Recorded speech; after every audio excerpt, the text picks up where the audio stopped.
Hey guys, Wyatt here. Welcome back to the channel. Today we are at Hattiesburg Speedway again. I'm here driving the number 12 car, and just real quick because we're about to start hot laps, but these bigger tires were a little bit too big for the it was rubbing just a little bit right here, not so much up there was room up here, but over here it was rubbing and right here it was rubbing, so we'll have to cut that out for these bigger tires, but hopefully that'll be pretty simple and we can have these bigger tires on. But I'm just going to run these tires tonight and hope that I am fast enough to keep up with. There's only 2 other cars here right now, so yeah, we'll see how it goes. I'll see y'all after hot laps. Well guys, that was hot laps. Obviously the track was really wet and slick. They decided not to pack the track for some reason, so other than that, I'd say the car felt about the same as it did last week. It really wasn't much different. I'll have to just try and keep the RPMs up, try to take the corners as fast as possible. Maybe I was trying to use the clutch to get the RPMs up. That wasn't really helping much, but I was also mainly focused on feeling the track. So I will just go up for the heat and try maybe a couple of different things like shifting down to second, but other than that, I'm not sure what else to do without the big tires. So yeah, we're about to start the heat after the opening ceremonies, and I will see y'all after that.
So that was the heat, and obviously it didn't go very well for me. Both of the other cars were really far ahead of me by the end, but I talked to Skylar right before the heat, and I was unable to do it, but we did get the bigger tires on.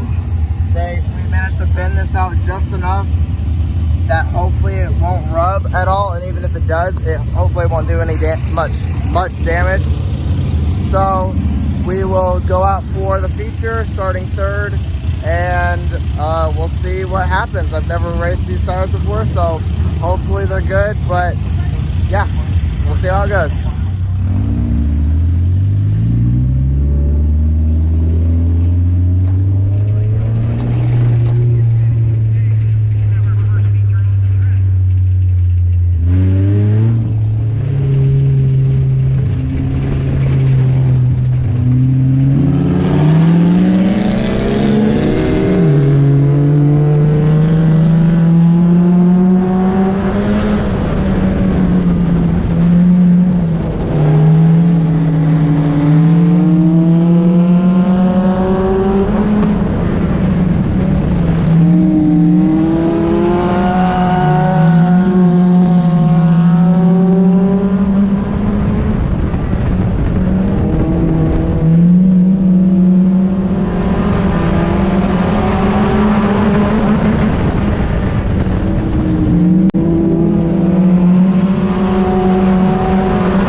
guys, those bigger tires definitely made a difference. I was going a lot faster than I was in the heat and hot laps. I was right on Becky's tail. I couldn't quite get around her. I went to the outside once and I just didn't have the speed. I was hitting the rev limiter right as I was going into the corner. But overall, that's good because it's a lot faster than it was, and the car felt great. I mean, yeah, that's awesome. I took no added damage to this car, so we'll pack it up and we'll be back here next week on Friday, and then Saturday will be the Hot Shot Shootout at Jackson. So I'll see y'all later.